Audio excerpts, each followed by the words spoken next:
excuse-moi de dire la vérité. Ndekonanga vérité utakanonanga te ngai na lobaka ce qui est écrit. Somo na lobi zela na sikwa. Oroka na ko il est écrit. Parce que 98% de l'église à Congo za kindo. Pour nazo bundisa système moko za na mboko oyo eze botamisi ça elenda ba vanda donc ba comme ça mboka. D'abord je vais vous expliquer. On dit na Kinshasa limbisanga parce que trembler dans hôtel temps comme on hôtel et il y a un pasteur ici au Congo azar responsable à couper sa chaîne union sur bazana Congo kindoki. Je ne connais aucune église alimentée pour andimi ayato solo ou à comment la livrer il y a parcelle nae que cette parcelle appartient au ministère des cacahuètes de l'Éternel. Le mot église pour la première fois était utilisé dans le Nouveau Testament. Ça n'existe pas dans l'Ancien Testament. Il ne faut pas confondre le mot église na bâtiment. Si on a un bâtiment de église. Or église c'est ça un bâtiment. Ndako ya Nzambe. On a profité de l'occasion de l'eau. Mais ça fait un pasteur, un évêque, un docteur qui bon à la dimanche il bon temps il faut expliquer l'église que l'église est un bâtiment le bâtiment au boulevard naké église ezali le cadre le boulevard naké naké local na biso ezala ka tel place to kutanaka mais ezali église té 64 ans plus tard on continue à nous convaincre que pour exercer le sacerdoce il faut porter des habits comme ça na tuni mutuna. Est-ce que vous monaka yesu mukolo christianisme alati biloko ce que vous besoin là dites-nous qui est votre maître varié OK comment ma tata on a vous pasteur procureur olobi tangi comme na bon ça va mandat attends mais c'est le procureur to créer ba tout papa. Au cours de 64 ans plus tard, Batou a continué à croire que Saint-Esprit avant de la temple. Beaucoup de gens ont piscine. Tant que vous avez mis la côte, vous n'avez pas soufrana. Yo côté ne au locuta mais ça qui pire. Mon tel bossa tika ma solution yo côté yo je ma solution. Voilà le vrai baptême. OK. Oui, on a dit ya mo na mai zo couler. Yo moni na toge. Mais bah risque c'est là. Papa, celui qui prend soin de nous, c'est le Saint-Esprit. Jésus n'est pas venu te donner le voyage sur la terre, on vous ment.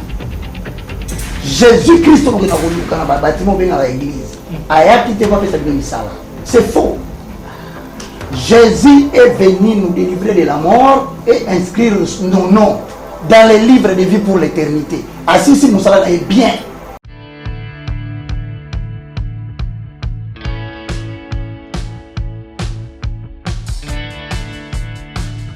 Très chers amis téléspectateurs, bienvenue. Voici une bonne nouvelle. Vous êtes abonné de Nouvelles Tendances Télévision. C'est une bonne chose, mais nous vous proposons encore une nouvelle option. Allez vous souscrire sur streaming. Vous pouvez vous abonner pour bénéficier de tout ce que nous aurons à vous proposer comme paquet spécial. Il y a des émissions, il y a des interviews. C'est-à-dire il y a plusieurs bonnes choses. Et tous ceux qui seront déjà souscrits, vous allez avoir accès. Il y a beaucoup d'avantages. Alors, on a aussi surtout au Bolandara Nouvelle Tendance Télévision, une nouvelle option pour que vous souscrivez déjà à côté streaming. Vous pouvez permettre de rater et l'eau comme il y a certaines émissions d'ailleurs où ils allaient dans Nouvelle Tendance AOT. Par exemple, comment décoder face à l'actualité. Et il y a des émissions bien sûr sensibles aux alliés au salaire que tous pas des fois tous épargnés. Mais côté wana okoraté yango té. Alors nazo senga na bino nyonso tous ala ebele to kende biso nyonso ko souscrire déjà na côté à streaming. Une nouvelle option sur Nouvelle Tendance Télévision. Ba bénéfice ba avantage eza ebele pour na bino nyonso tout. Merci. Bienvenue fidèles téléspectateurs, nous vous disons merci chers Congolais. Vous êtes connectés partout dans le monde parce que c'est votre émission, votre programme. Au centre, vous avez l'habitude de suivre chaque jour ici en direct sur 10e rue Télévision et dans plus de 10 chaînes qui sont en train de collaborer avec nous, BRT Télévision, Central Télévision, One Way et d'autres chaînes. Et aussi, l'émission est en direct sur notre chaîne YouTube au Centre Télévision. Maintenant, là, ça passe en direct sur notre chaîne YouTube au Centre TV et Delcast Télévision. Vous pouvez y aller, prendre les liens, partager, surtout participer, laissez vos commentaires parce que la personne que j'ai invitée, vous étiez très nombreux à me dire Delphin, nous avons besoin de lui car lui s'appelle l'oracle de l'Éternel. Il est ici avec nous, l'évangéliste Roger Baka, le professeur de l'Université de la foi chrétienne, le moindre de tout ça. Il est ici avec nous, l'évangéliste, soyez le bienvenu. Merci beaucoup Delphin, merci beaucoup à la chaîne. Merci à la régie, merci à tous qui contribuent pour que nous puissions avoir ce moment d'échange. Chers frères et sœurs, je m'appelle Roger Baka, le moindre, le plus petit de tous les serviteurs de Dieu, avec comme vocation Ésaïe 60, le verset 22. Le plus petit deviendra un millier, mais le moindre deviendra une nation puissante. Dit l'Éternel, moi-même, je hâterai ces choses à leur temps. Merci. Alors, évangéliste Roger Baka, on n'a pas vraiment les temps parce qu'avec vous, les temps coulent vite. Hein. Gloire à Dieu. Les sujets d'aujourd'hui, RDC, 64 ans après l'indépendance, l'Église fait-elle preuve de sa grandeur? Je répète la thématique. RDC, 64 ans après l'indépendance, l'Église fait-elle preuve de sa grandeur? C'est juste une question, parce que vous êtes sans ignorer, ça fait autant d'années, nous avons l'Église du réveil ou des réveils, selon qui ont donné ces noms. Est-ce que cette Église fait preuve de la grandeur? Est-ce le Jésus qu'on prêche dans cette Église? Il est grand? Est-ce un Jésus qui est incapable dans certains secteurs? Est-ce le Jésus là est manipulé par les hommes de Dieu? Est-ce le Jésus là reste le maître de la saine doctrine? Ou c'est les gens qui ont pris la place de Jésus qui sont devenus grands dans l'Église à la place de Jésus-Christ? Alors, évangéliste Roger Baka, d'entrée de jeu, Ouais. l'indépendance pour vous, d'abord, c'est quoi? Merci beaucoup, mon très cher frère Delphin, pour cette belle question d'entrée de jeu. Les mots en indépendance, il y a le préfixe in qui vient après dépendance. Donc, on dit de quelqu'un qu'il est indépendant lorsqu'il n'est pas dépendant. Ok. C'est simple, c'est aussi facile à comprendre. Donc, quand on dit dépendant, c'est quelqu'un qui vit en fonction d'une chose, qui dépend d'une chose, qui mène toute son existence terrestre en dépendant d'une chose ou de quelqu'un. Ok. Quand on dit que vous êtes indépendant, c'est-à-dire qu'il n'y a aucun facteur qui influe sur votre liberté, qui influe sur votre mouvement. C'est-à-dire que vous êtes en état de liberté de pensée, d'opinion et de mouvement. Vous êtes indépendant. Maintenant, quand on dit 64 ans après avoir obtenu l'indépendance sur papier, est-ce que l'Église de Réveil fait-elle preuve de sa fait-elle grandeur? preuve de sa grandeur? Je pense, pour moi,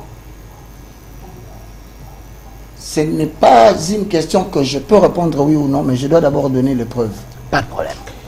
Premièrement, mesdames et messieurs, quand Delphin pose la question de savoir l'Église fait-elle preuve de sa grandeur, j'aimerais d'abord clarifier une chose. Qu'est-ce que nous entendons par Église? Ok. Les mots Église, pour la première fois, étaient utilisés dans le Nouveau Testament. Ça n'existe pas dans l'Ancien Testament. Vous dites? Les mots Église, de Genèse à Malachie, le mot Église n'existe pas. Pour la première fois, le mot Église a été prononcé, c'est dans le livre de Matthieu chapitre 16, le verset 18. Que veut dire le mot Église? Parce que si vous ne maîtrisez pas le mot Église, comment allez-vous démontrer qu'elle ne fait pas preuve de sa grandeur? Je vous salue vraiment bénéficier de cet échange. Ok. Vous pouvez être bilingue. Hein? Ah, C'est bon, tokende bien, hein? Parlons un peu, mais hein? Bien. bien. Ok. C'est que Église, et où tu as le mot grec, Pourquoi? Parce que le Nouveau Testament est comment en grec. Okay. Mais moi, je profite quand je parle comme ça, l'échange de ça là, pour faire passer peu d'informations. L'Ancien Testament a été écrit en araméen et en hébreu. Mais le Nouveau Testament est comment en grec. Maintenant, quand tu veux utiliser un mot, il faut comprendre d'abord l'étymologie des mots. Parce que le mot grec veut dire ecclésia. Ecclésia, dans Matthieu 16, 18, c'est là où Jésus, et il dit à Simon-Pierre, regarde le jeu de mots, je ne vais pas jouer là, il dit, tu es Pierre, mais sur ces rocs, je bâtirai mon église. Et les portes de ce jour de mort ne vont pas prévaloir sur elle, c'est-à-dire l'église. Ecclésia du grec veut dire l'ensemble des personnes qui sont sorties hors d'eux. Liboke to et tukuluku ya batu, oyo babimi, baokende sika moko. Alors, si quoi par mime prophétique, par dévoilement, par pénétration de l'inspiration, Tolobaka, Israël, nenga bimaki en Égypte, ake ko cantonné na désert, pour akotakana, to bengisko Israël par extrapolation, que bateau babimaki hors de l'Égypte. Bazo se dirigeait vers Canaan, mais baleki na désert ya Zamba, babengi bango église. Pourquoi on a dit ça? Parce qu'il y a des éléments qui justifient une église. Beaucoup de gens, malheureusement, na Kinshasa, excusez-moi, sont monier dimanche, là, t'as bien, à ce pas mascara, papa, perso, bon, ça fait, bon, non, on a qui église. Ouais, ça se dit souvent à Baba Toko là. 64 ans après. Ok. Et ça se levé. Papa, il ne faut pas confondre le mot église na bâtiment. Si vous avez un bâtiment de église, or église c'est un bâtiment qui ndako ya nzambe. Ndako ya nzambe toke sika oyo to mune bato temple toke to côté église boya na église ya boya na ndako ya nzambe. Non, le bâtiment c'est le lieu qui abrite l'ensemble des personnes qui sont sorties hors d'eux. C'est le bâtiment, c'est l'endroit, le milieu géographique, le cadre géographique qui abrite. Et on a profité de l'occasion de l'eau. Mais ça fait des pasteur, des évêques, des docteurs qui à la dimanche, il y a temps pour expliquer l'église. L'église est un bâtiment. Le bâtiment où il y a l'église, c'est le cadre. Donc, il y a local à la parce que c'est mais l'église est maison de prière. Mais l'église était. Bon, mais vous créez des troubles à la maison. Parce que la Bible va vérifier, les théologiens déjà. 64 ans. 64 ans après, Batuazo bengi sa bâtiment. Église. Parce que ça va tout être été. Bon, le baraté que c'est église. Oh, ils assemblée locale. Assemblée locale. Les assemblées de Fès, de Corinthe. Assemblée, c'est-à-dire ici Sanganaka. Ok. Mais l'église, c'est l'ensemble des personnes qui sont sorties hors d'eux. Donc, ce qui est ambié sur le col à mon conduit, mon big ici. Il y a l'église. Ce qui est peine à ambié, il y a un Éphésiens chapitre 4, verset 11 à 12. Il a fait aux uns comme apôtres, aux uns comme prophètes, évangélistes, docteurs, pasteurs, pour le perfectionnement de saints, bâtimenté.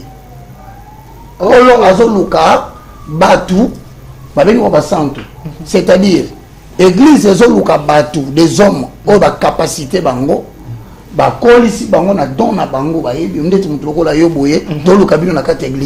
parce que c'est Dieu qui envoie na kati ya bâtiment biso surtout na kati ya communauté na biso to na poser bato kwa bino pona nini na découvrir que des femmes a cassé na journalisme ce que perfectionner la cuisine nga tant qu'évangéliste na yana kati pona sengo mabonza na zana te ka pona sengo ba div net oyo boy assemblée locale église te assemblée bâtiment ozomona. Mais c'est Massounda qui l'a dit. Si, mais je vous dis la vérité. Ok. Wapi bato base église. Bangoyo, bato au monde bavandia. Les fidèles. L'église. Mais oyo moni architecture et Boukana depuis Matthieu 24. Tant que la beauté à temple dans Matthieu 24, les disciples s'approchèrent de Christ et dit Seigneur, regarde la beauté du temple. Il a répondu voyez-vous tout ceci. Il ne restera pas ici pierre sur pierre qui ne soit renversé. D'ailleurs, bateau baza sincère. Pour la vérité, problème. Vous savez au Congo, si tu vas avoir des problèmes avec des gens, ce n'est pas qu'on ne soit dans la vérité. Bien sûr, tu as dit c'est mal la vérité. Au moins de venir dans ce métier. Et qu'est-ce qui prouve que c'est que vous êtes en train de dire c'est la vérité? Parce qu'eux aussi, ils ont l'air moi, je l'ai dit. La vérité ne vient pas de moi. Ok. La vérité ne vient pas des delphins. C'est encore là un problème. Ce n'est pas Baka qui dit la vérité. Ce n'est non plus pas vous. Bâtiment. Vous avez comment on a bâtiment. Mon bâtiment est aboué. Bâtiment on a croix, ils ont symbolisé et coulou sur Jésus. Jésus n'est plus à la croix. Mais les catholiques, ils croient. Si les catholiques sont en Dakoyo, soki babimi. Nzamba saini. Soki bazongi. Nzamba saini azongi. Yango yo kakatika la pesa ko barikima. Parce que dans la Bible, dans la Bible, il y a les jeunes Samuel, à moins que je me trompe.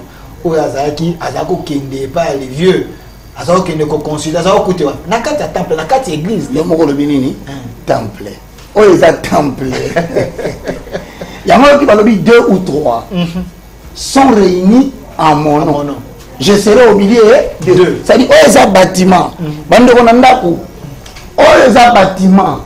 Les églises, tika makambu ya dimanche lelo batuni oke wapi olobi na ke église. Église ba kendaka te, yonde église. Yoranga très bien. Et si koyo. Soki to sangani mi bale to misato. Ndenzamba sali nini? Aye. C'est ça la condition. Alors 2 ou 3 sont réunis en mon nom. C'est-à-dire que partout au moins dans la région soyez batiki au final pas bouton. Babi que to fandi awa au nom de la parole. Tu vas mettre sur la Bible. Nzamba ina région. Wana yunus ozako quantité bato balanda ba token d'église parce que ngamoko moté mananga ezali temple ezali église mais ils vont trouver les gens au ba enseigner bango wapi soki ba vandi na kati parce qu'il faut pas qu'il y ait na kati église dans des questions. OK. Importance ya bâtiment ezani nini? OK. Importance ya bâtiment eza pona so mbule beti to zesika ko batama. Banda kunyoso mona passer batonga minene ona sima izokoma mikanda na bango batia bana na bango wana. O eza na ba limiter nyonso na moni ya minene ba ko tonga batam ya bana na bango. Oh non, kenena cadastre. Basomba on a combo église. Ndam na yebisa. Ba chango na combo église parce que ça bango te za ba cotisation ba limité. Je ne connais aucune église à limiter. O andimi ayato solo. O akoma na livrer ya parcelle na e. Que cette parcelle appartient au ministère des cacahuètes de l'Éternel. Ce qui n'a pas d'enquête, il y a kotala banani bayibi peuple mbongo. Ba okanga 2 catégories de gens. Ba okanga 2 catégories. Ba bayibi peuple mbongo. Ce qui to bandi procès ya ba voleur na mboko. Ba okanga 2 catégories ba. Ba pasteur na ba politicien. Même le siège au monde a un siège triomphal. Le siège au monde a parti politique, les lampes douces des républicains. Qui ne peut vérifier. Pour moi, on a un combat d'idées. Na bandeli, na lobi so ngoso problème na mboko yo. Mais les gens cotisent pour le bien du parti, les gens cotisent pour le bien de l'église. On achète pour mettre en combo la structure, non? 64 ans plus tard, voici les mensonges que vous êtes en train de dire au peuple de Dieu. Lorsque les gens cotisent l'argent, nous appelons cela appel de fonds pour la constitution du capital. C'est-à-dire, quand on fait un appel pour te créer entreprise, il y a des apports en espèces. Comptabilité, 3e des humanités. Il y a des classes T. Apport en espèces, il a qui a 100 $, qui a 300 $, qui a 1000. Batou baye, bapé 6. Suis-moi bien. Donc, quand il y a apport en espèces, apport en numéraire. Dans ce cas, apport en industrie. Il ne faut jamais oublier, les églises, il y a eu des gens qui ont donné leur rapport en industrie. Apport en industrie, par exemple, notre église, mon cousin a dit, il y a qui va avoir problème. Papa, mon cousin qui a conditions avant aux personnalité juridique. Il faut aux détenteurs et diplôme et théologie. Parce que papa wana azalaki na diplôme.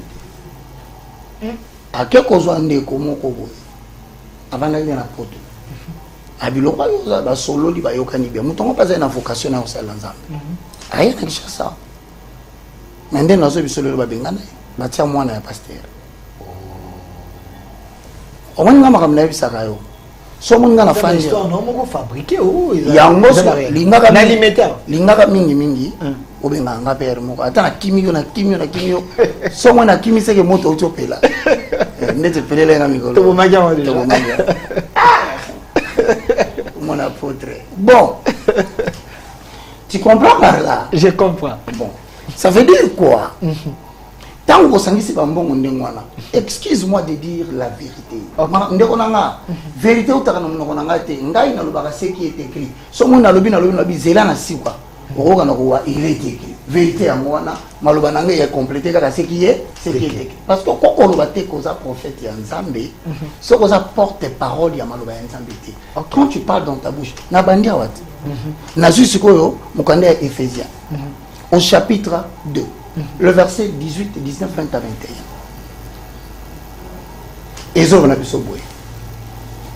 Vous avez été tous édifiés sur le fondement des apôtres et des prophètes. Jésus-Christ est à la pierre angulaire. Mais en Jésus, tout édifice bien coordonné.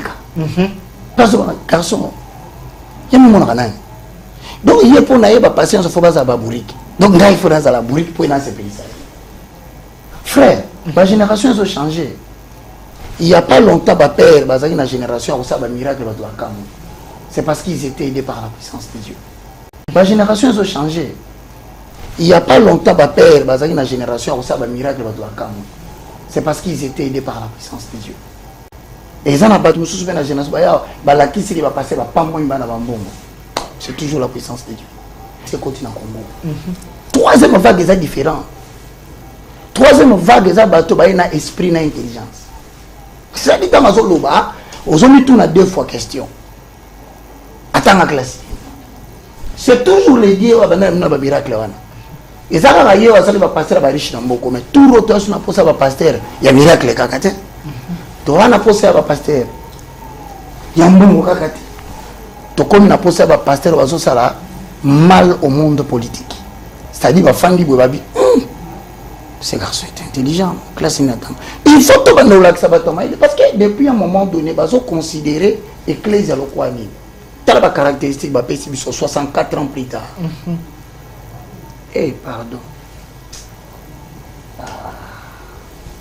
Régisseur, pardon. C'est l'église. Bazo symboliser l'église. C'est ça que l'église. On dit qu'on a eu un mandat de comparaison. Ça va problème. Et bon, regardez le sens de mon regard. 64 ans plus tard, on continue à nous convaincre que pour exercer le sacerdoce, il faut porter des habits comme ça. Maintenant, 64 ans plus tard, est-ce que bon monaka yesu mukolo christianisme alati biloko? Ce que nous vous dites-nous qui est votre maître. Parce que Paul Aoluba, soyez mes imitateurs. Comme je le suis. Variez la vidéo, M. Masunda. J'ai besoin de voir d'autres personnes aussi. Variez, papa. Pardon, variez. Variez. Ok. Tu vas comment ma tête, tu vas vous passer procureur. Olobi. Bon, ça va mandat. Attends, mais c'est le procureur. Nous allons faire de l'eau. 64 ans. 64 ans plus tard. On continue à faire croire aux gens dans le Congo qu'il faut que la tabilamba ou yopo au salle la sacerdoce. Babo sani. Que Nathan ou Yakala. Sacerdoce est là qui momentané. ezalaki définitif te engolo baboye lokola Aaron soki alinga kota asala sacerdoce ndalati bilamba na minute wana akomi sacrificateur soki asilisi alo alongoli abomi yango abana nona ndako te bilamba katambola nango te même ata no mondo andiko balati boye so ekilte sidi landelo okute na bien kosa cravate tout n'importe quoi bilamba ki wapi deuxième bilamba scène donc eza bilamba scène no danser pe balata bilamba na bango eza ndi moko ya ok 64 ans plus tard les mensonges règnent.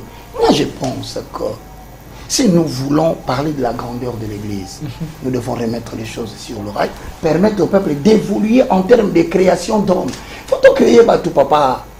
Au cours de 64 ans plus tard, Batou Azo continue à croire que Saint-Esprit avant dans la temple. 64 ans plus tard. Et pourtant, la Bible est à. Mais c'est un lieu saint. Non. Mais les temples, c'est un lieu saint. Parce que le Saint-Esprit ne peut pas habiter n'importe où. Hein? Parce qu'on a quatre temples, Nakala, un lieu saint, lieu très saint, ainsi de suite. Le parvis, le lieu saint et le lieu saint. Et c'est ici quand on dit ça cause à la terre. Si on a dit ça, on a semé quoi moto tonini, bisika on va passer la matumu, nanda ko bana ba finga maka. Donc il faut qu'on a quatre églises ici quand ba chela so ba bougie, ba cha et que ba Maria, la quatre églises, le ba quatre ya bâtiment. Pour y expliquer comment c'est continue déjà, Mélissa déjà église donc na madame yo na tala bino pe dimanche mama bunga maka yo ça va surtout comme il va quel type za barita ngala ngala pasteur katina da ba diacre ba ya luka so lobi boye église yo kasi chaque samedi ba tambola na banda ko mama lobi ko za église il faut ya au sein de l'église moi si na ngala ko ratignos mais église sauf dimanche voilà que l'église papa nanga 64 ans plus tard bazo continue sakana na okabo zala bonsi na bandeli Zamba vandaka na kati ya les choses construites de main d'homme. C'est biblique. Car moi l'Éternel, je n'habite pas dans les maisons fabriquées de main d'homme. Il est écrit. Si on a tout na babino, makambo na lobaka, na Bible na bino, ezalaka te. Dieu n'habite pas dans les mains des maçons. Oza ba maçon de batongi na ba architecte. Ndamba na ndako na ye oya fanda. Yango omoni. Tangu Moïse azo solana ye. Liboso ya puissant ardent. Alors na Moïse au pousse à la pembeni car le lieu où tu te trouves est saint. Et ça dit bâtiment. Quelque part dans la Bible, à moins que je me trompe, Dieu a dit à Moïse, celui Moïse était un de ses serviteurs, temple, mais c'est Dieu lui-même qui a donné na matériel, na ba mesure, parce qu'il savait que na temple ou na église on est ici kaya kovanda. Yango no monisco na ba. Après ça ba mesure na donc église donc c'est l'inspiration de l'Éternel. Et tu as été clair. Au l'Ancien Testament. Dans le solo, l'avènement de Christ, l'avènement du Fils de l'homme. Moi, je ne suis pas là-bas. Salomon, c'est le prototype. Ah, il y a Ancien Testament. Le véritable. Non. C'est l'ombre des choses à venir. Le Saint-Esprit, maintenant, voilà encore problème. 64 ans plus tard. Bazo continue côté à l'histoire d'Israël. On est une maison de Kélangaï. C'est ça, passé. On est dimanche à Tokyo. Nekonanga toko fongola lelo na mukanda ya Matthieu chapitre azongino tozongi na Genèse yom tobeta so Dieu de Jacob, Dieu d'Abraham. Soki ozwi Bible makamna loba ona tunaka na kino ko vanda na Brésil na loba musika po ba pasteur tous en ba problème itendeni 64 ans plus tard vous continuez à dire aux gens des bêtises telles que le Saint-Esprit habite na bâtiment. Dans Genèse chapitre 1, le verset 1 à 2, oracle de l'Éternel, comme j'ai l'habitude de le dire, posons les fondements, avalons les roues. Na singa mutumo simbano fana na mukimia o bakana na linga te ezali kamba bolingo te ezali kambo la personne qui a la criche d'eau yokai parce que vina yo comme illusion sozo kaba mensonge. Genèse 1 1 à 2, au commencement Dieu créa le ciel et la terre. La terre était vide et informe. L'esprit de l'Éternel mouvait au-dessus des eaux. Dans la place l'esprit de Kovanda. Parce que tout le monde, pour Pour nani esprit, il faut se poser la question. C'est de lui qu'il est question. Pour nani parce que l'Esprit Saint savait qu'il adviendra dans la suite des temps. Alors on va retrouver les temples. Lumière naïe et qu'on brille sur les bandates et on va briller na kati avant d'ina mai.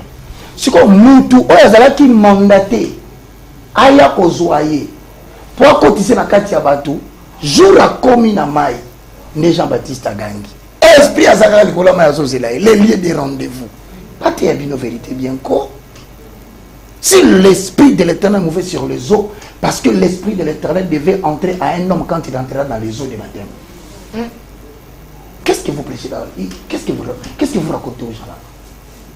Voilà pourquoi mon colo patrimoine, il y a un Saint-Esprit à côté de la Katiamoto. Tant colombe, symbole du Saint-Esprit, à Kitina di Pekanae, Nuye et Longo Mapata, et Yetina niveau à Jean-Baptiste, et Lobi, celui-ci est mon fils, sur qui je plaçais toute mon affection.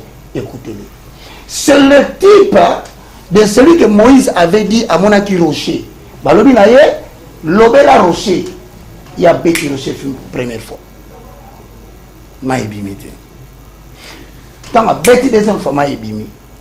De quoi parlez-vous chez vous là-bas? Si vous avez un fleuve, vous avez non. Moïse, Lobela Rocher, Rocher, mais c'est dans sa personnalité de l'ombre. Jésus-Christ de Nazareth, le rocher de gloire. Frapper, c'est la crucifixion à la croix. C'est-à-dire, après Jésus, le rocher de gloire. Tant que crucifixion est aussi là, c'est le Saint-Esprit. 64 ans plus tard, vous continuez à mentir les gens. Colombo, la Bible est symbolique. La Bible est symbolique. Jésus a pourquoi ne comprenez-vous donc pas mon langage? Dans un langage, ndeke oyo aza différent na korubo. Ndeke oyo ya pembe azalaka symbole ya Saint-Esprit. Nalobi symbole. Mais depuis Saint-Esprit aya yemoko. Le Saint-Esprit, mon cher Delphin, 64 ans plus tard, il n'est pas à cheval entre le ciel et la terre. Nzambe nangai. Mon livre, mon sang, tu as entre ma patron, ma belle. 64 ans plus tard, depuis Jésus aya, tant comme il a Actes des Apôtres, chapitre 2, le verset 1 à 3, posons les fondements. Avalons les rouleaux. Tomez la Bible. Tout ça, la coopérante. Hein? Je te dis, pasteur coopérant. Lélo. Je l'ai pas qu'à. Nous allons permettre à. Par contre, comme ça, ce qu'on dit,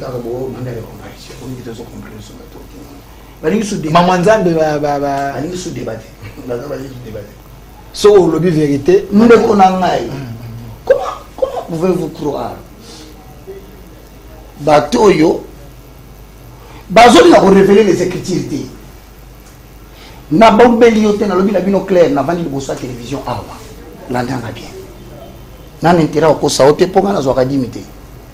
Donc je ne na envie mbongo na ote. Na nina rendre on des libre en accord avec Jean chapitre 8 verset 32.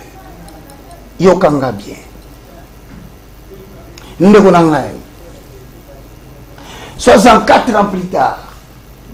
Bazoko sabino na nzembo. Bato basi bayamba yesu na Romains 19.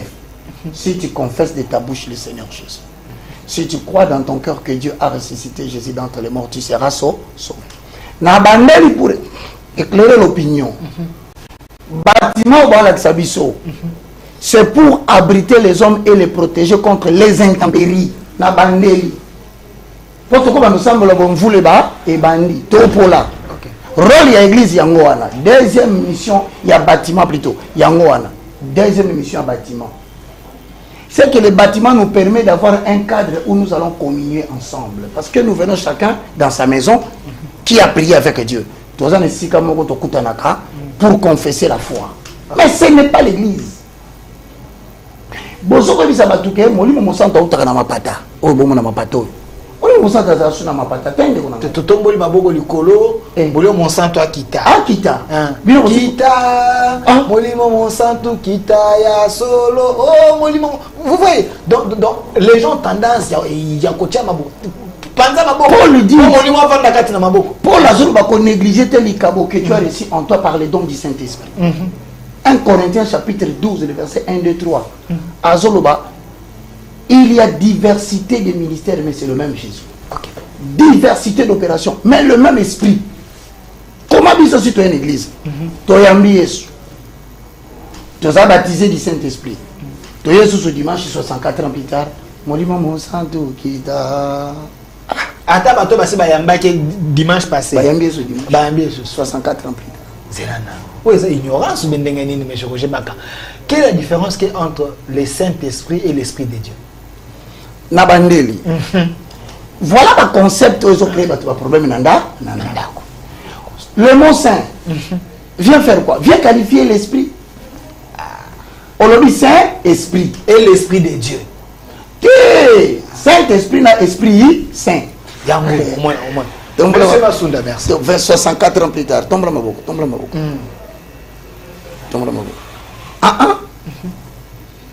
Il y a le baptême de feu qu'on appelle le baptême du Saint-Esprit qui s'opère par deux voies. Okay. Premièrement, quand l'homme plonge dans l'eau pour le baptême, par immersion, parce que là j'insiste, mes frères. Il n'y a pas un autre baptême à part le baptême par immersion. C'est ça le baptême chrétien. Ce qu'on a dit, bandera. Baptême au Saint-Esprit, à côté de la carte, ça m'a vanda. Et ça a copié. Copié, moi, je suis à côté. Baptême, moi, piscine, mon église. Na bandeli. Baptême, il y a bandera dans l'église pentecôtiste. Bien, ils sont tous dans la piscine. Oh, côté de la bateau. D'ailleurs, qu'on la vérité 64 ans plus tard. L'unique personne qui est baptisée bon dans la piscine est à côté de l'immoso. Pourquoi? Parce que baptême est là qui s'y koufa na Yesu, qu'on sait qu'on a Yesu. 2 Corinthiens chapitre 5, le verset 16 à 17. Pourquoi Jean le Baptiste a baptisé dans la rivière de Jourdain? Pourquoi? Parce que tous ont péché, sont privés de la gloire de Dieu.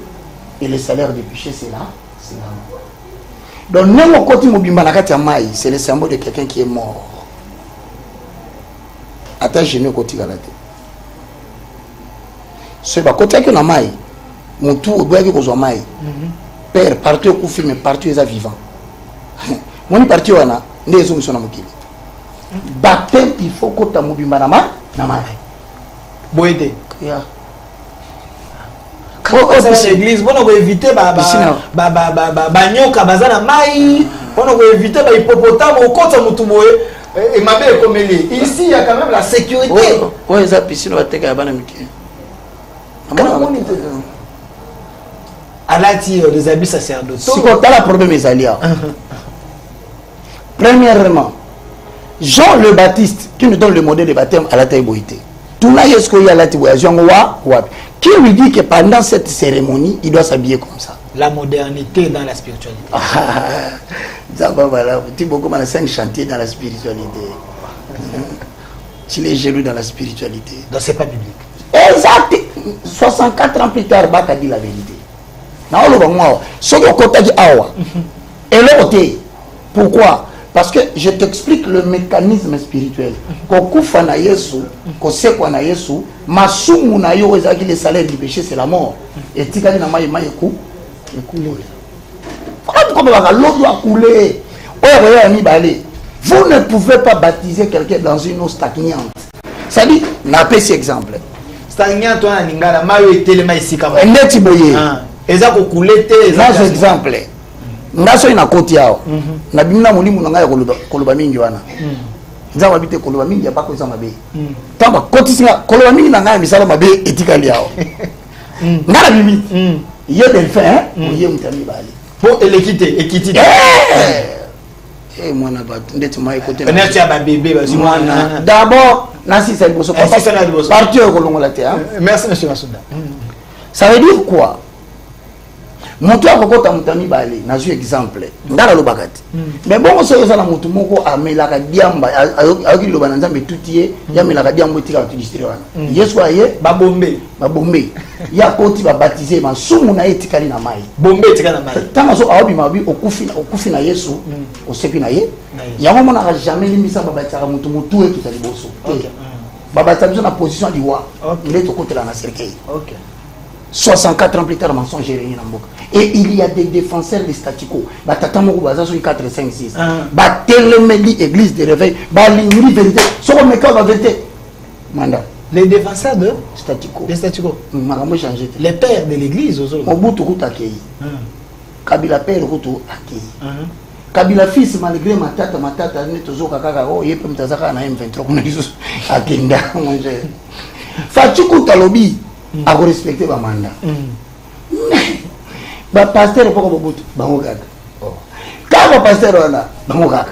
Ti la génération na beta lisolo boy bango kaka. Bobino bozala bango nde basala ba mikanda ko la personnalité juridique beaucoup mon côté. Ces gens là ce sont des pères. Abandeli. Ba ba PCA à église. Ce ko moni ba père wana.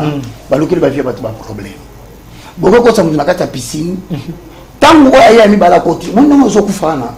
Yo koti nde olokuta mais ça qui pire montali bossa tika masumu so yo koti yo zi masumu t'as la photo va la photo. Le coltan c'est le principal minerai du sous-sol congolais.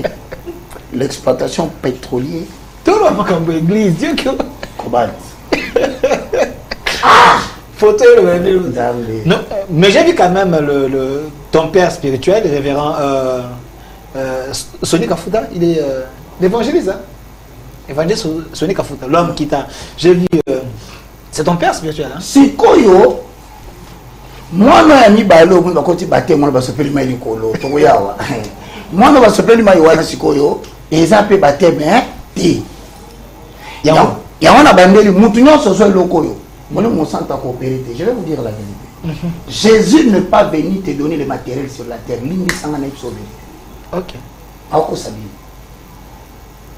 Jésus n'est pas venu te donner le voyage sur la terre, on vous ment. Jésus-Christ c'est faux. Jésus est venu nous délivrer de la mort et inscrire nos noms dans les livres de vie pour l'éternité. Assis si Moussala est bien à ceux qui vont accueillir. Mais tant qu'on accueille, il faut tout vivre. Nous avons un Saint-Esprit pour collaborer avec nous afin que chacun a détecté les cabonaye. Saint-Esprit a dans les cabonaye pour que Sophie madame Nassé Namoy. Il sera avec vous jusqu'à la fin des temps. Pour vous attendre à ça. Saint-Esprit a dans la tasse à la Nassé. Depuis à côté de nous, le jour où Saint-Esprit entre dans ta vie, il fait de ton esprit sa demeure. En fait, l'objectif c'est quoi? C'est de te rendre capable d'exercer la mission que Dieu t'a donnée.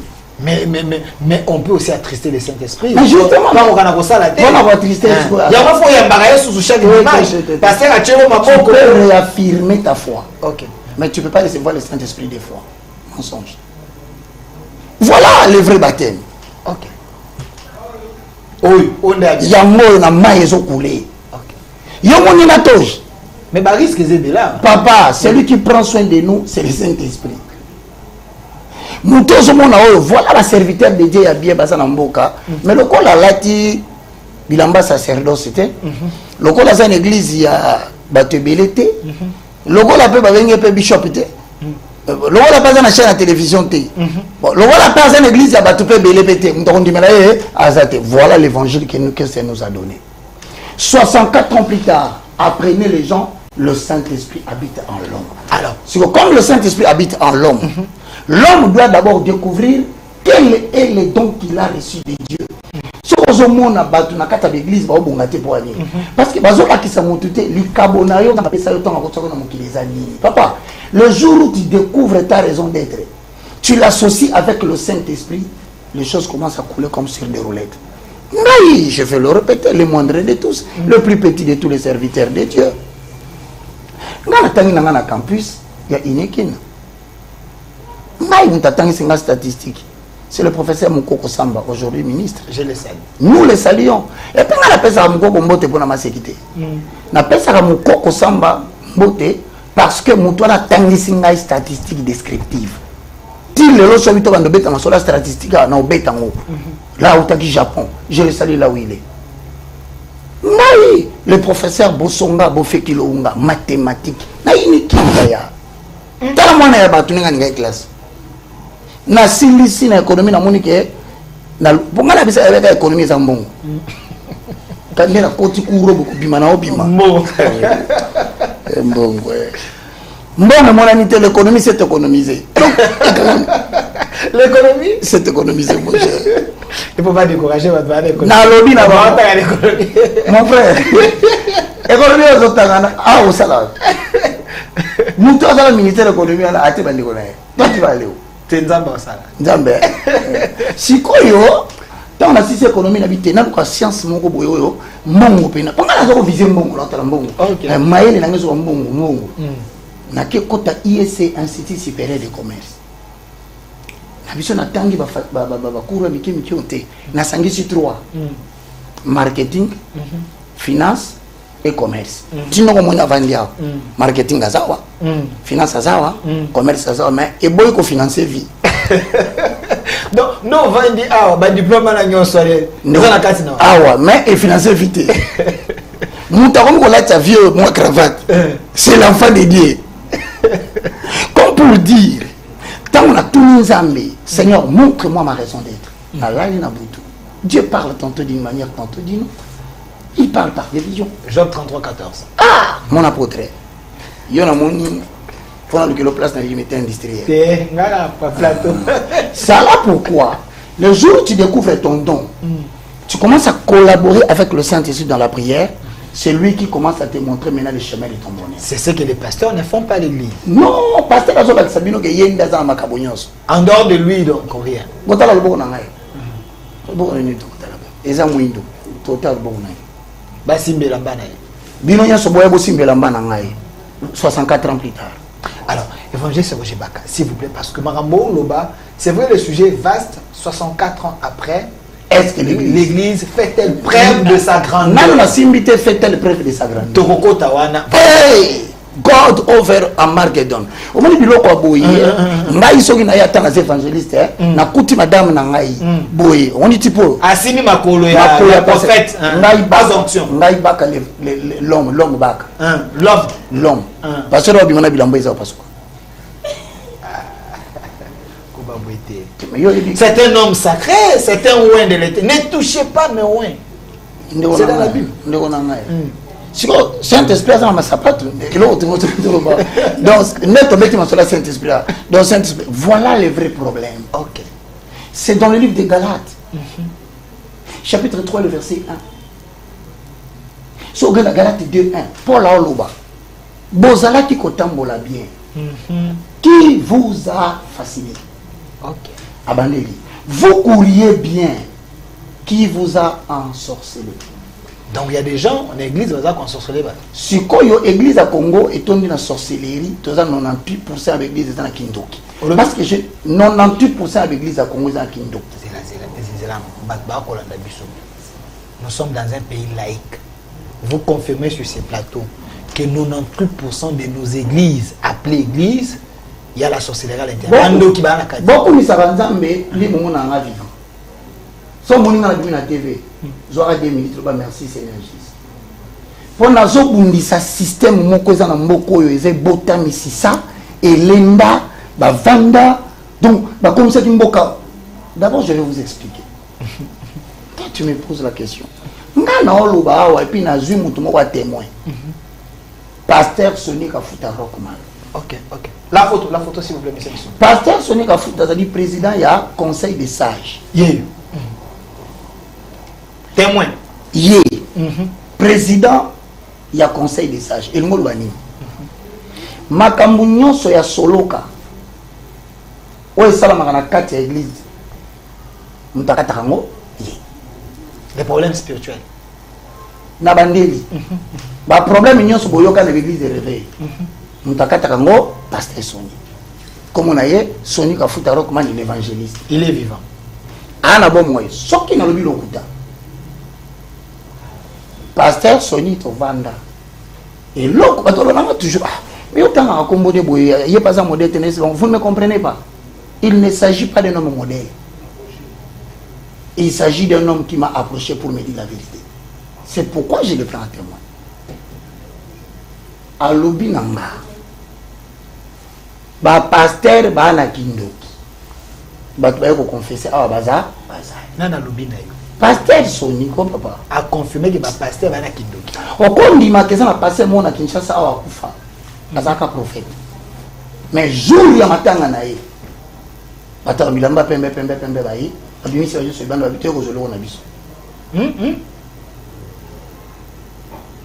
Au on dit que na Kinshasa Limbi Samba. Pasteur ko trembler dans hôtel temps à Congo na hôtel. Et il y a un pasteur ici au Congo, hasard responsable à occuper sa chaîne Nyon, sur bazana Congo Kindoki. Moi quand on a kufi kuta lobby. Boye bisaye na matanga na mayati. Nino boye makambute. Boye makambute. Boye kaka go. Et puis ba musoko balanga. Lui il critique les gens. Lui il parle des gens. Église n'est pas. Oh, papa. L'église c'est un rassemblement des gens qui sont sortis hors de. Lobelanga des bâtiments nangeza. Surtout nga bâtiment na Azali na avenue Congolo numéro 5. Joli parc. Comme Babylone. Et ça église était une université de la foi chrétienne pour enseigner les fondements de la vie spirituelle du christianisme. C'est une école. L'imisangaï, mutozo molo bila mabe na commentaire wana. Na komi 8 livres. Papa ça nous a komi combien? Pasteur na yo yolanda kana. Na komi nini? Donc ni biso tous aka bazoba. Tolanda mupepo yo kaka. Na lobino galata mazoba qui vous a ensorcelé? Nana na kai. Inutile lukaka yewana na ndako izate oya osilika pamba bio kaywana izate ono boma ina ndako na ye tozo kaye nenge otindele nga petit mokwa a salaire razo tuna Roger baka vanda wapi petit tu as déjà reçu des convocations jambe électrique ozomo kasi likolo bikisade azo longo estomac abikisa na malade estomac ek tala bozato ki mambangu bien lokolo ba bengo oh Messi de Dieu. Le Ronaldinho de l'éternel. Le Cristiano de Dieu. Ça salika loko pamba. Soka bete kaboué, j'ai les jambes. Papa ba tout tala âge naé. Kakato ane zo bien na tolo. Malade ali na moya wo boma ete za kakato ndi ba biti. Kakato spirituel. Oh, donc ça te dérange de tant que l'église. Oui, na tangwa Noé. Moi, je vais vous dire malobi. Niveau to commis. Les habiletés. Bandimela été. Qui sait si je suis le Noé? Nous sommes pas la majorité terre. Et ce au du thème on a loba. Na lobi na bino botanga na Bible na zoba. Qui vous a ensorcelé? Au moins le conseil de la sorcellerie. Ce qu'on yoka sorcellerie, problème na biso na Congo ezani. Tant yozo bakindokeza na mboka ba domona ka ba pumbaka na butu, tout ça. Oui, et ça va passer ba pumbaka na butu. Pour ça la passer mo akufa na Kinshasa. C'est ça le soudan c'est ça. Avant Koufa, abenga pasteur Sony. Papa tika ka kakato Jackie Chan spirituel auto ezala kaka po. O makambo ngana ibte. Je te dis que papa avant Koufa yeko puis sa pasteur nga na Kindoki. Pasteur ouais sa pasteur Sony ga na Kindoki. Ça Kindoki. OK. Pasteur ABC na pesio. Attends comment me t'apesi. Je peux pasteur. Ah pesaki. OK. Atuni cet obengi aye a ondima ça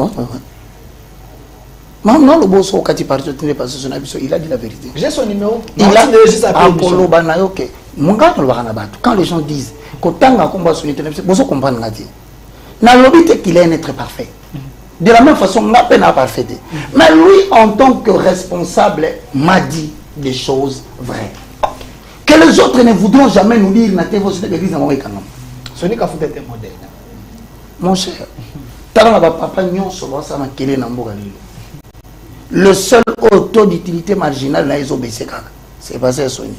Atikine croisade, atikine makambo sa makeli banda, okoyoka ete ba competition na bana mikie, abundaki na mwana, akangaki mwana moko atindaki na boloko azakuna te.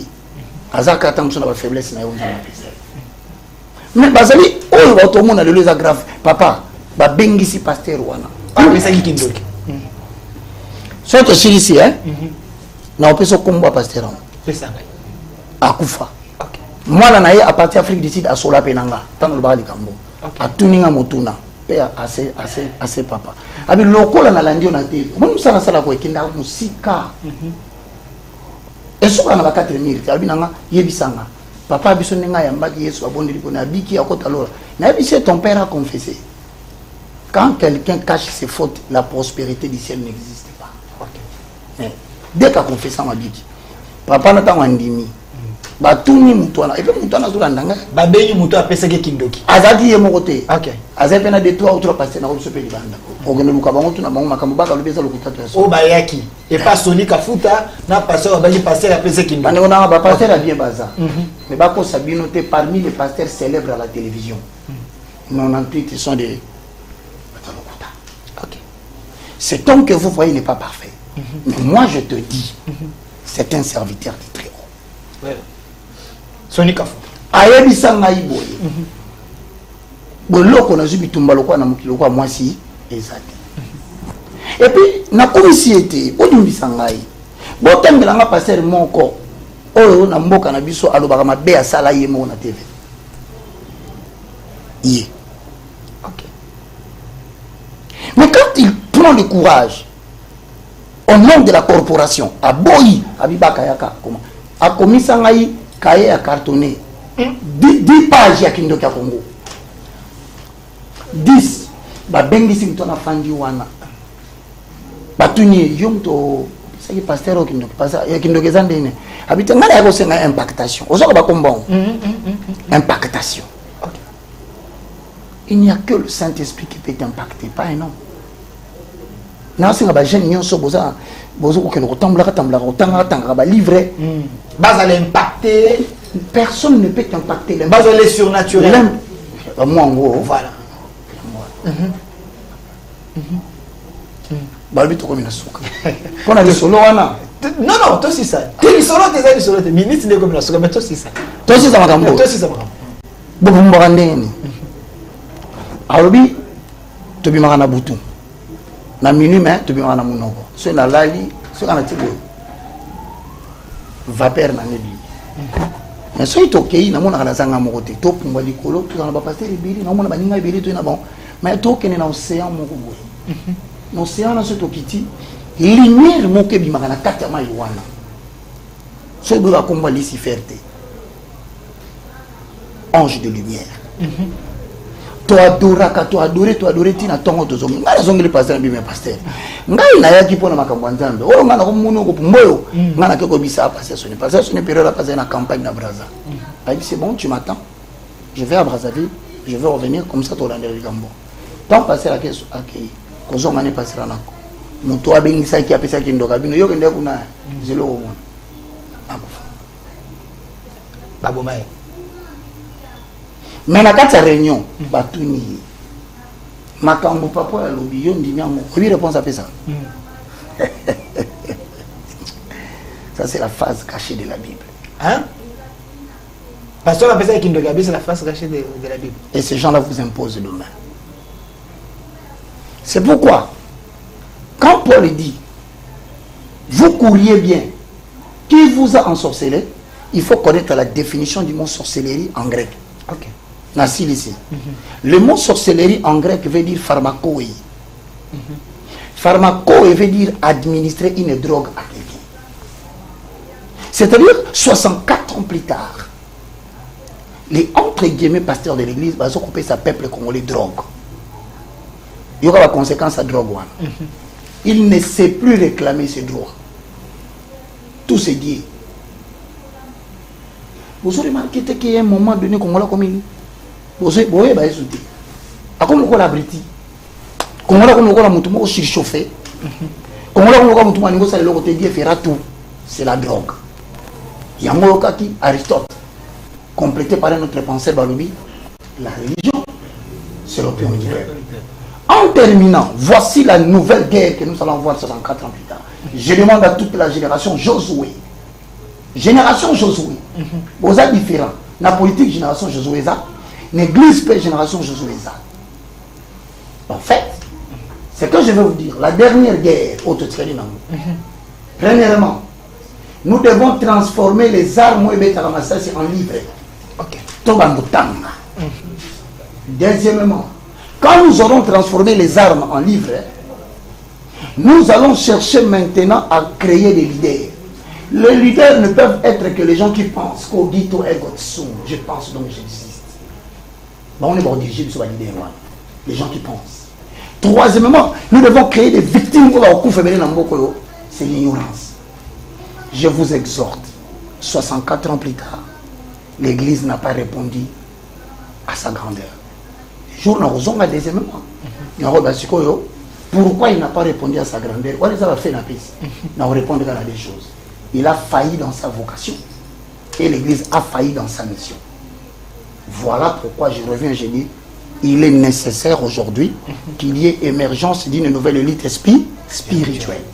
Que Dieu te bénisse. Merci, évangéliste Roger Baka. Nous tournons chaque jour du lundi au samedi, 16h à 20h. Je l'ai fait sciemment. Il y a les pratiques sacerdotaux. Il y a ma cabale juif.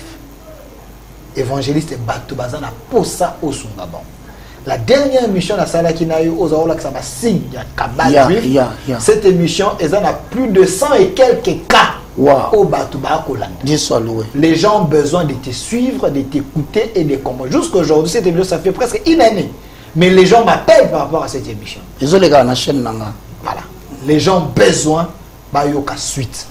Alors, Évangéliste Roger Baka, à vous de nous dire quand. Mais nous, 10e rue, au centre télévision. Merci.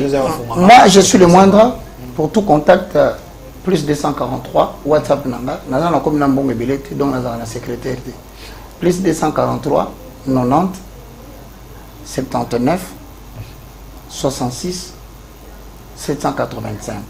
Donc 90, 79, 66, 785. Na senga na bino lo mo, bo sambela mingi ponanga. Ubondela. Soki nzambe tembe bo na côté sika malili kala. Bolelanga pe na lika. Mais jusqu'à présent, réobot. Nous avons tous échappé dans le mandat de comparution et nous pas apporté le mot de la liberté. Nous avons dit que si nous avons minute l'information, nous avons dit que le dossier est en parquet dans la cour de cassation. Et balou qui est batou, dossier na en constitution de charge. Il faut beaucoup prier pour moi. Nous avons envie et surtout nous avons continué à côté à la parole et la vérité. Merci. Merci beaucoup Delphin. La commission nous en bonne santé, tu es bien habillé. Que Dieu te bénisse. Merci. Merci. Merci cher public. Laissez vos commentaires dans YouTube au Centre TV. Émission est déjà en ligne au Centre Télévision. Abonnez-vous. Laissez vos commentaires. L'anda émission à 10 fois, à 20 fois au Kamakamba Lobby. Malembe. Je vous promets que je vais les mettre encore la pression.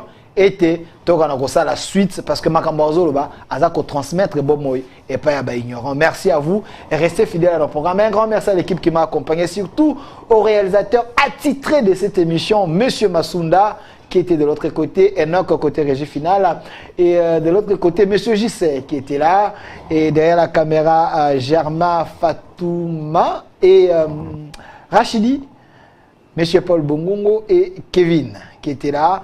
Le 25 de ce mois, dans cette émission, nous allons recevoir Évariste Bochab, l'ambassadeur Alain Atundu, l'archevêque Dodo Kamba et le fondateur de l'UDPS Paul Capita. Les 25 de ce mois ici. Bande passante des Akoleka, bande défilante des Akoleka, restez connectés. Mais nous allons recevoir évangéliste plusieurs fois. Merci. Tango nyonso molinganga nazalaki komona baninganga na baboti na bango nanga baparent baza te vi nanga pasi. Est-ce que kokufela baboti eza lisumu?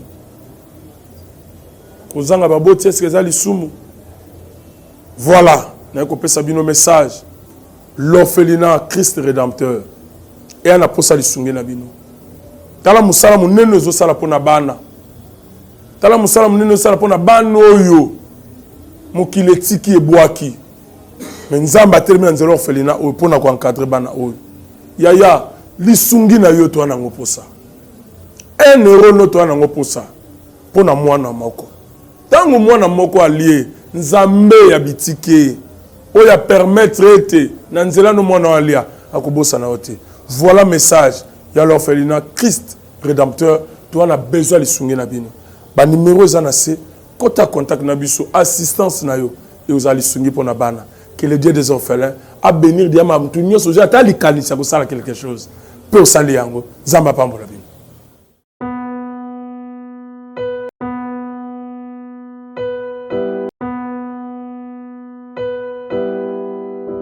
Merci Banakin, Bana monde entier. Merci bien-être. Sougala café, logo, logo na mêlé logo mais logo est amabé. Il y a bien pour na panne technique mais ko sale la on ndenga mabete sale la ngo pona mama. Ba célibataire to lingi bino ate. So maka boma mukolo bala. Pourtant mzo ba produire ngo soute. Merci bien-être yango yo. Lukango benga ndekonanga alendele ye mutu ayebi esika ko fournir yo autant que tu veux $35 ezebele na kati sobo melika moko de jour bien be moroïde banini tout ça bilia lia vanda musala banini et réparer yo système ya break et réparer yo pe fonctionnement ya break de break donc et pe son fonctionnement ya bien. To comme ba congolais toujours gagner ba match. On va défaite, pas technique en plein match, c'est pas bon. Zongela et loco.